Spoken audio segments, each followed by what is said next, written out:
Good morning. Happy Independence Day. We just left the paint store and picked up some paint samples. We're going over here to the house, put them on and see which one we like best, or if we like any of them. Got our interior, or not an interior decorator, our decorator slash wife with me. So we're gonna go over here and smear a little paint and try to make a decision. Y'all stick with us. We'll let you know how it goes. Here goes the first sample. What we got? Skate gray.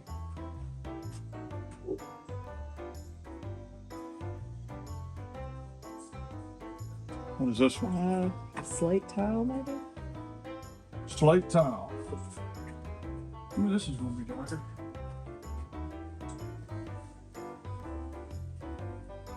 Did not like that against that almond. Next, we have pool house.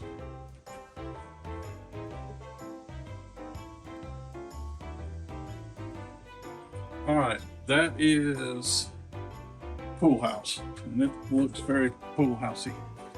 Last one we got Acacia Haze. Sounds like money. Oh, Acacia Haze. Yeah, we should have got a darker gray. Yeah. I don't know. We can walk back and look at it. So, Acacia Haze. That ought to be. Might have to make that into a song. I give it a few minutes and let it dry some more, because it's not fully dried and it's green enough as it dries.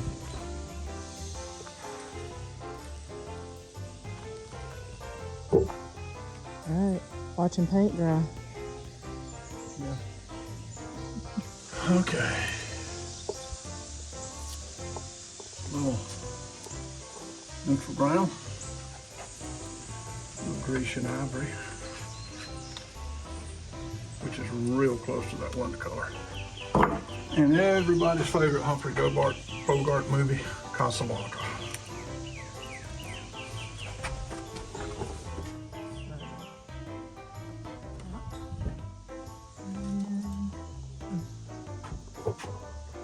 He is looking at you, kid.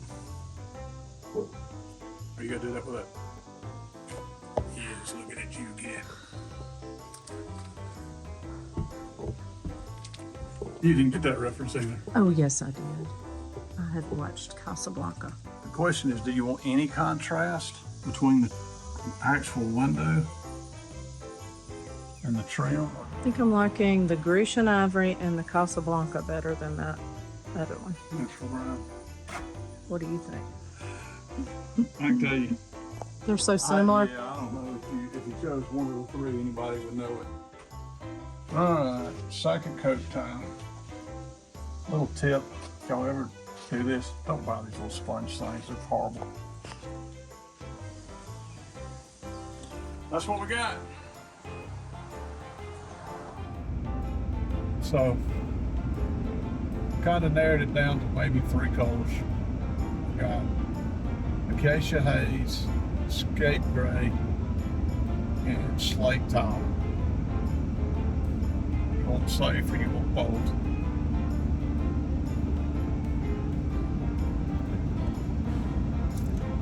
Well, Yeah, you're safe, I know. yeah.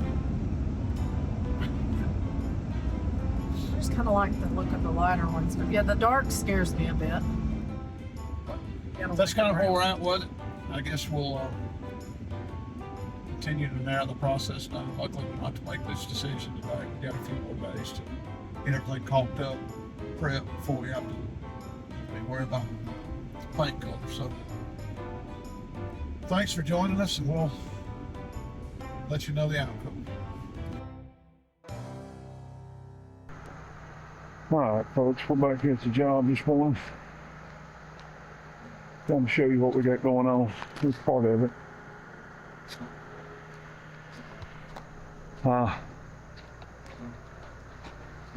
Got the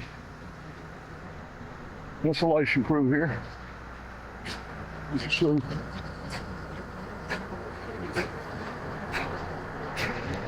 oh wow. I'll take you on the inside here and let you see it. Here you see the foam insulation being blown in, or sprayed in rather. We've probably been at this now for about, I don't know, 15, 20 minutes. Here kind of gives you a pretty good view of that as it goes in. You see how much it expands as it starts to, the two components mix together. Really kind of a neat thing to watch. And it's really amazing, you know, what this foam insulation does in these attics. You could be in a house with no insulation in it, you know, shoot it with a thermal gun and start spraying the foam insulation and go back, and the temperature will, you know, drop 20, 30 degrees in a matter of a few hours. So I really think it's one thing that's worth the money in these attics. It costs a little more, but mainly because you're having to spray roof line instead of the ceiling line. So you got the added added square footage of running the roof line, burning the up and down of the roof line versus the flat ceilings. All right, hopefully that's a pretty good view of what's going on. I don't want to stay in there too long. The fumes are pretty strong. Not to mention it covers you up with foam spray. You have that stuff all over you, and it is very hard to clean off. So, but anyway, that's got that. I'm gonna give you a view of everything. All the insulation. See here, even in our little mechanical closet, we insulated it for a little bit of soundproofing. But as you can see, all the insulation in. All right, folks, we're back here on site. Kind of give you a rundown of everything we got going on. Getting ready to do some painting maybe on the outside. Got the grading contractor here. So we're doing some cleanup around the house, getting everything ready for, get some backfilling done, clean up. So everything gets a little more in order around here maybe. But kind of exciting seeing things start to wrap up. I'll give you a view of what the grading operators got done so far.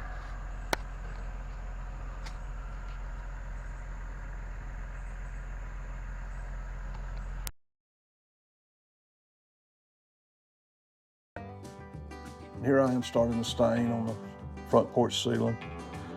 We went with a golden oak on this white pine tongue and groove ceiling. Really like the way it looks. We've used this stain multiple times on different projects. It's probably my favorite of all of them. I really like how it finishes. See here, then, but the important thing when you're staining is make sure you're brushing all the way back through, getting all your brush marks, so you're not leaving lap marks in it.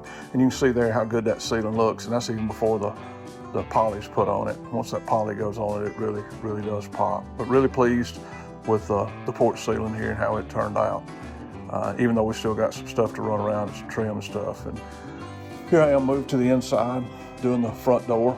Really do like the looks of these doors too. These 4-grid doors. I really like that. And you see there I'm doing the edges first. And this is the order in which you do paint and stain, and you should always do the edges, and then you'll swing the door shut and do the inside of the door, especially with paint. That way you're not getting paint all over your weather seal. It doesn't matter that much staining because you can't see it if it does get on it. But here we are with the, getting those grids stained out, and then we'll move and do the top and bottom, and then we'll get the sides. And that way you can brush all the way through and not leave any lap marks in your door. But again, really pleased with the look of these fir doors with this golden oak stain. I think it really accented the house well.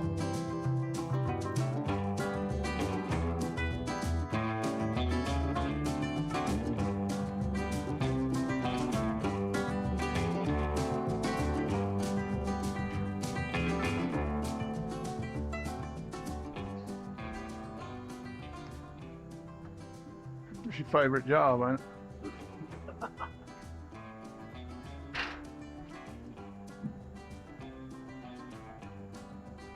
We got baby face over here now.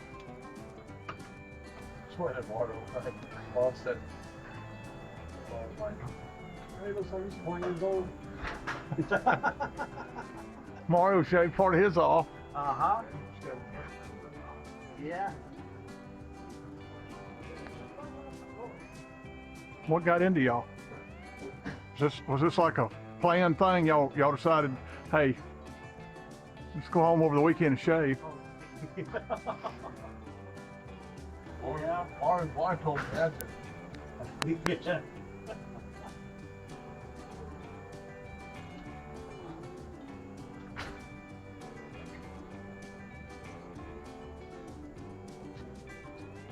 Well, I wish we had paint on it.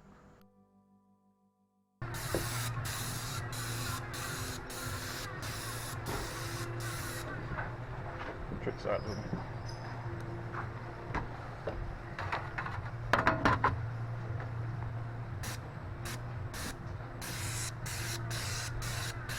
I wasn't that worried about this porch anyway. Yeah, I know it. We're gonna wind Just gonna paint it anyways. We don't wind up replacing all the boards.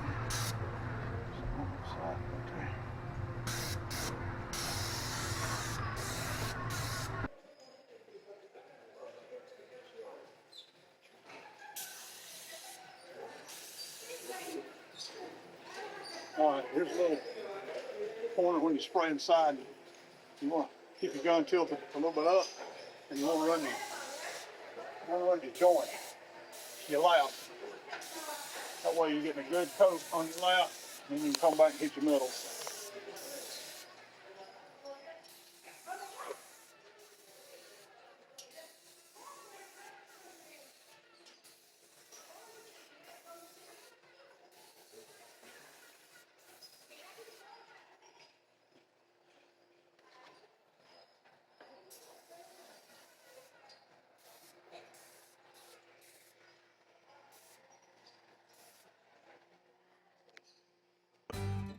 Here we are starting on one of the gable ends. You see Seth holding that piece of foam up there so we don't get overspray all over that ceiling. And getting ladders up here, get set up to spray this gable. The paint we went with is a super paint by Sherwin-Williams. You know, one of the things that, one of my biggest pet peeves is people using cheap paints. It's, you know, for the little bit of money difference in a good exterior paint and just a cheap one, you know, is minimal when you consider the cost of a house. And I get it from a tract builder's perspective. When you're building, you know, 500-600 homes a year, you know, and you're saving, you know, a few $100s a house, you know, it turns into quite a sizable sum, but it also fades out really quickly. So using a good exterior paint, I think is really important. It's worth a few extra dollars that it'll cost you when you're painting your house. And here you can see us move around to the other gable, and this is kind of how you paint. You see one guy going up on the ladder there spraying, and the other guy's down on the ground, and what he's doing is he's going to move ladders around. So the guy spraying, he's just going to step from ladder to ladder, so you're not climbing up and down, you're just wearing yourself out in a day's time. You can't imagine how tired you'll get climbing up and down a ladder as many times as you'd have to spray a gable like this. But there you can see how it's done. This one guy moves the ladder, the other guy sprays and steps from ladder to ladder, which makes this process a lot faster and a lot less taxing on your body. And here I am kind of walking down the upper lot now that we've got the lots divided. And this is two sections of an old chicken house that used to be. The front section, the back section were still standing, and the guy had been using it for storage. The back this is the back section, but the middle parts of it had actually collapsed. So you can see all the junk and debris that's still here even now.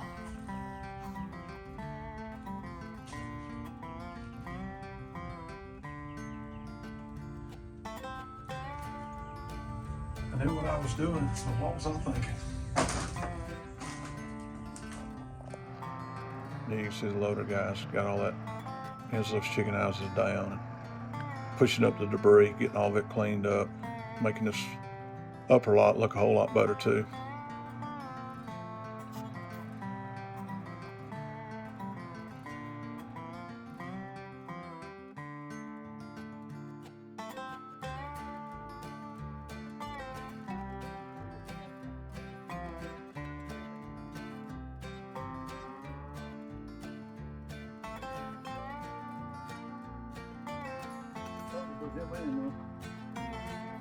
Look at them.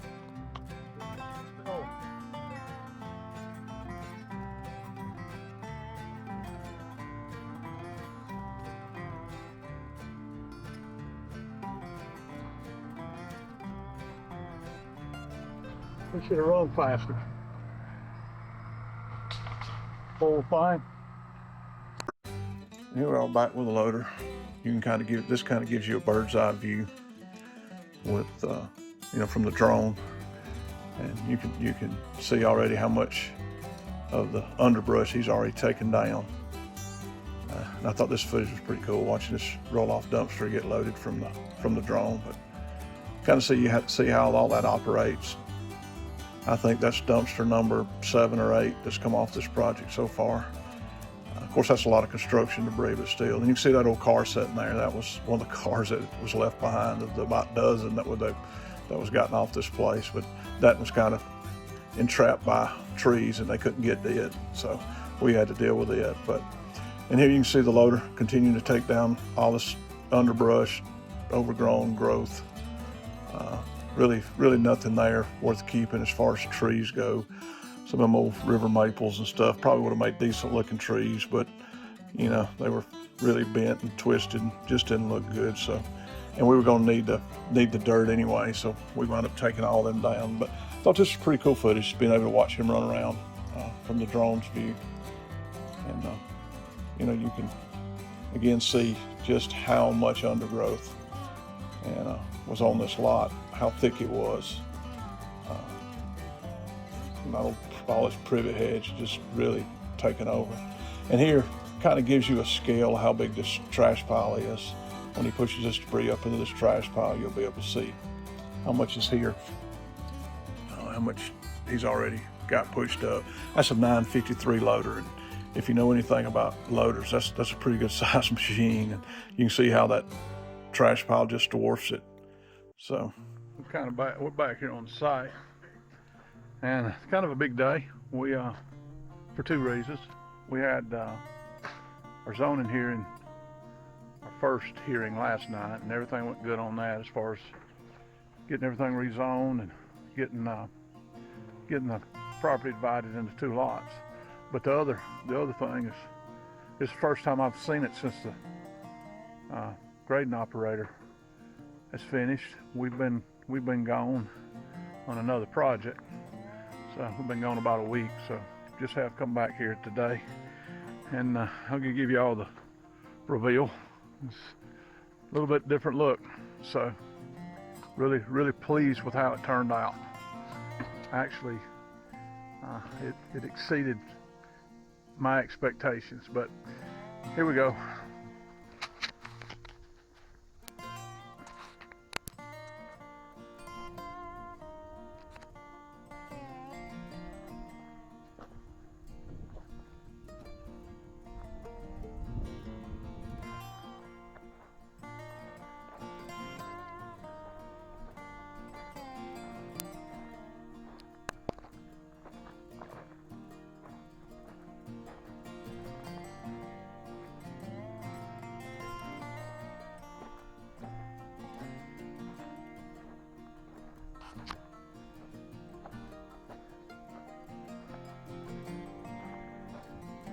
Got this big cool oak tree in the backyard. Big water oak.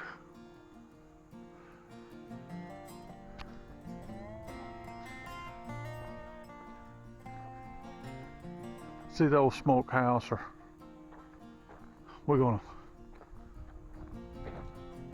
redo it. Plan is to redo all it. Put a new roof on it.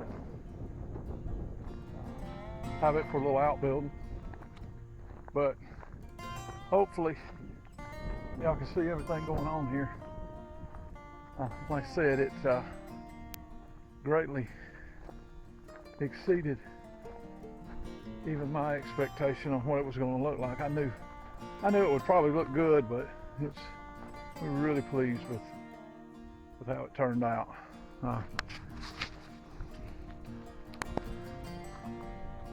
Just, of course, you can see the big pile in the back. We've still got to deal with it, but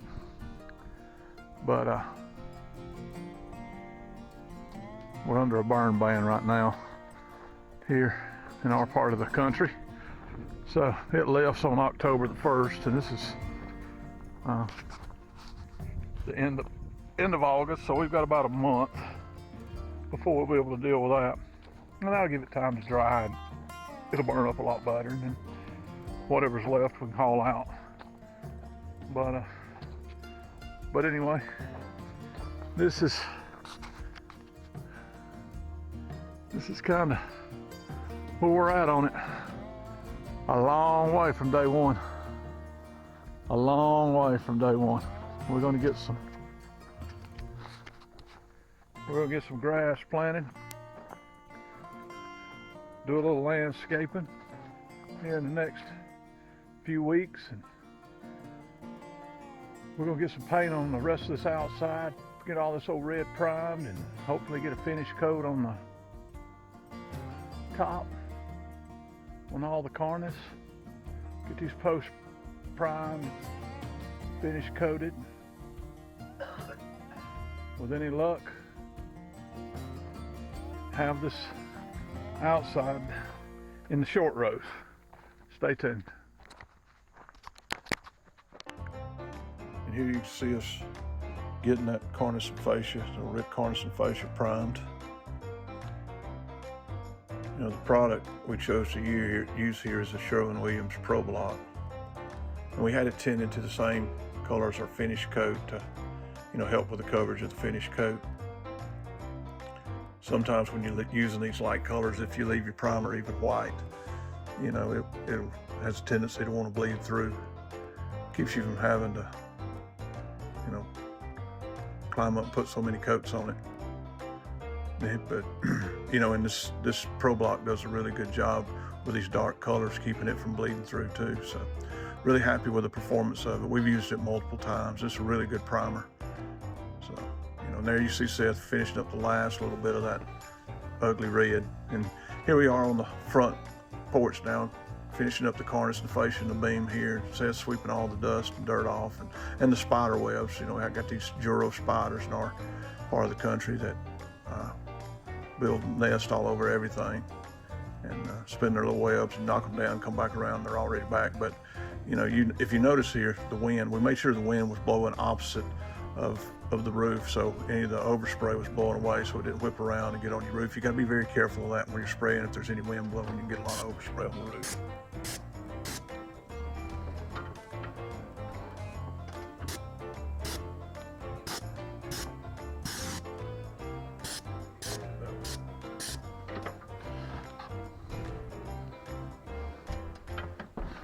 Spray left-handed? Can I spray left-handed? Yeah, I can spray left-handed. It takes some practice. Look, you got some light spots right there in that corner, I think.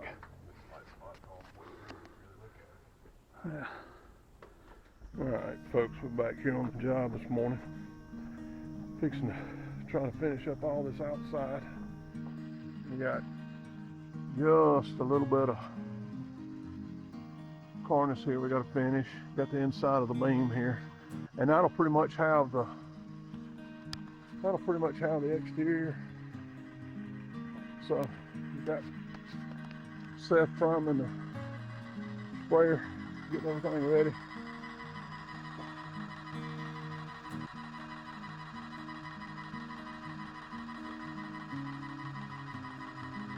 To go.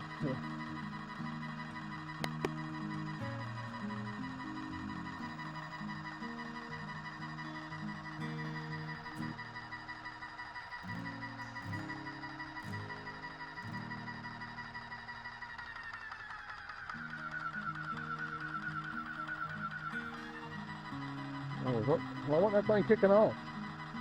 Yep. Why didn't that thing kick off? Oh, you got the pressure way up on it. You better cut that pressure down. I'd let it off. It's gonna blow. All right. Hey, you need to run a little bit more through there. Just run it into the paint can.